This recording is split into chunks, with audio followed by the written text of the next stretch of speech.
ও যুবক, উলামায়ে কেরামদেরকে গালি দাও। হযরত উলামায়ে কেরামদেরকে নিয়ে ফেসবুকের মধ্যে উল্টাপাল্টা লেখালেখি করো, অথচ এই উলামায়ে কেরাম তোমাদের পয়সায় চলে না, তোমাদের পয়সার প্রতি তাদের কোনো লোভ লালসা নাই, কিন্তু তাদের একটাই উদ্দেশ্য, তোমরা যেন জাহান্নামের দিকে না যাও। এজন্য উলামায়ে কেরাম রাত দিন পরিশ্রম করে মাঠে ময়দানে তোমাদের জন্য কাজ করতেছে, আর তোমরা না বুঝিয়া সে উলামায়ে কেরামদেরকে গালি দাও। সে উলামায়ে কেরামের বিরুদ্ধে ফেসবুকের মধ্যে কত লেখালেখি করো, কিন্তু এরপরে উলামায়ে কেরাম বেজার না,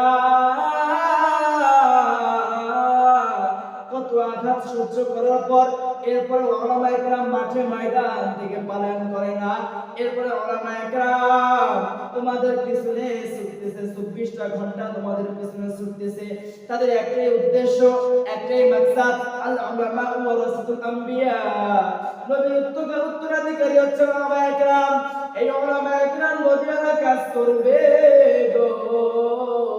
আল্লাহ রাসূল, আল্লাহর পয়গম্বর রাসূলুল্লাহ সাল্লাল্লাহু আলাইহি ওয়াসাল্লাম যেমন দিন প্রচার করার জন্য অনেক আঘাত সহ্য করেছেন, বেঈমান নাফরমানেরা কত অকথ্য ভাষায় গালিগালাজ করেছে, কিন্তু এরপরে আমার রাসূল দিনের দাওয়াত বন্ধ করে নাই। হযরত উলামায়ে কেরাম সেই নবীর উত্তরাধিকারী, সেই নবীর ওয়ারিস, তোমরা যত অকথ্য ভাষায় গালিগালাজ করো না কেন, উলামায়ে কেরাম কখনোই মাঠে ময়দান ছেড়ে পলায়ন করবে না। উলামায়ে কেরাম চান না তোমার মধ্যে একটা ভাই জাহান্নামের দিকে যাক। উলামায়ে কেরাম